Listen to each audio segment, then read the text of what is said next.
Donc bonjour à tous, donc dans cette vidéo nous allons voir comment installer Express beaucoup plus rapidement que à la normale. Donc cette vidéo est surtout pour les gens qui connaissent déjà Express et qui sont familiers avec son fonctionnement et ce que c'est.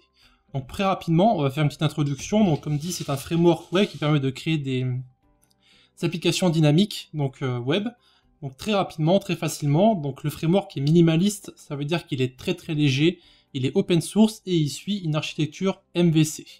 Donc, ici, nous allons voir comment créer justement une architecture très rapidement, donc à l'aide d'un plugin en fait, qui se nomme Express Generator. Donc, ce que ça va faire en fait, c'est que ça va générer une application Express qui va contenir plusieurs choses qui sont obligatoires de faire avant de pouvoir créer votre propre application. Donc, tout ce qui est répertoire view, répertoire public, etc. Donc, pour installer, vous faites npm i express generator-g. Ça, c'est pour installer le plugin de façon globale afin de pouvoir l'utiliser.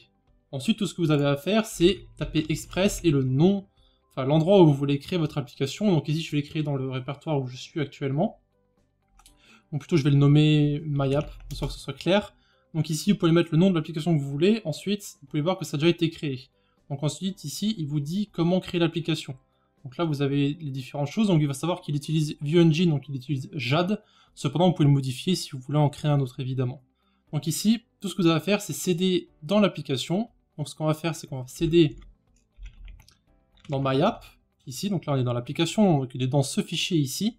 Donc bien sûr, vous pouvez relancer votre VS Code à l'intérieur de ce dossier ici, hein, si vous voulez. Moi, c'est ce que je ferai. Et bon, là, je vais vous montrer. Donc ici, ensuite, on fait npmi. Et donc ici, ça va installer toutes les dépendances qui sont marquées sur le fichier package.json. Donc vous avez cookie parser, debug, express, http error, JAD et Morgan. Donc ce sont des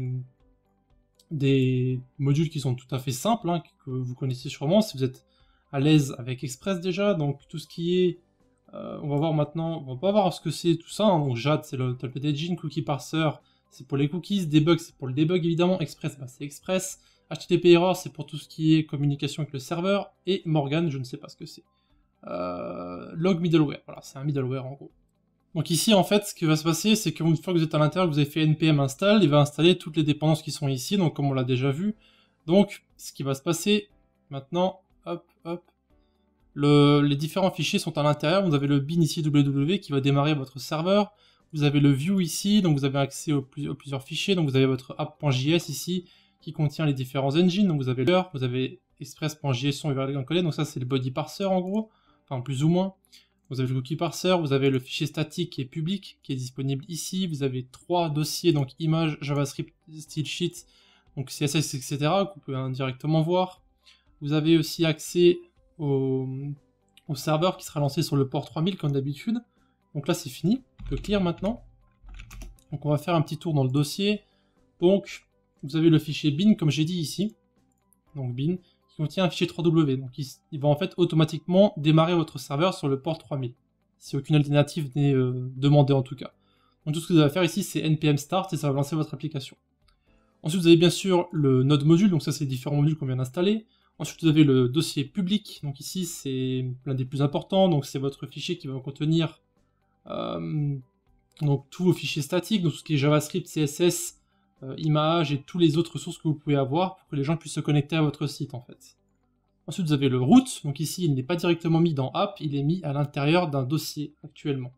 Donc c'est ici que vous allez mettre tous vos fichiers root, donc qui est créé, vous en avez un pour tout ce qui est index, donc tout ce qui est application, donc création de fichiers, etc. Et vous en avez un pour utilisateur, donc en gros ça permet de... vous avez tout ce qui est connexion, déconnexion, etc.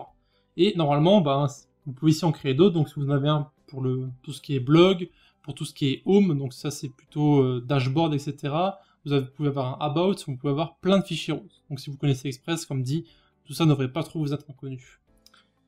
Et ensuite, vous avez bien sûr le view, donc ici qui contient le template engine que nous avons déjà vu, qui est JAD. Donc à savoir que JAD va commencer à être remplacé par Pug petit à petit. Donc ici, vous pouvez simplement remplacer le template engine que vous allez utiliser. Donc vous allez ici dans View Engine, vous mettez Pug et vous installez Pug et vous avez simplement besoin de modifier ici vos fichiers. Voilà, rien d'exceptionnel. Donc ici, le fichier app.js, donc vous avez bien sûr tous les trucs qui sont requis, donc vous pouvez remplacer les var ici par des const, hein, si vous voulez, ça n'a aucune importance. Vous pouvez aussi... donc il faut savoir qu'ici, il n'y a pas de bases de données qui sont connectées par défaut, bien sûr vous pouvez le faire avec Mongoose ou MongoJS si vous voulez, ça n'a aucune importance. Et après, vous avez tout ce qui est donc ViewEngine, Logger, donc comme ça j'ai déjà dit. Voilà. Donc, tout ça, par défaut, c'est configuré, donc ça fonctionne, vous pouvez taper npm start et vous pouvez commencer directement votre application. Cependant, c'est quelque chose que vous est inconnu dans tout ça, et si vous ne savez pas comment connecter une base de données, etc., vous pouvez me laisser un commentaire directement, et je vous expliquerai comment faire, peut-être dans une autre vidéo à part.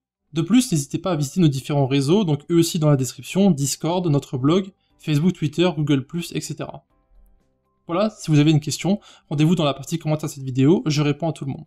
C'était Alex, à la prochaine.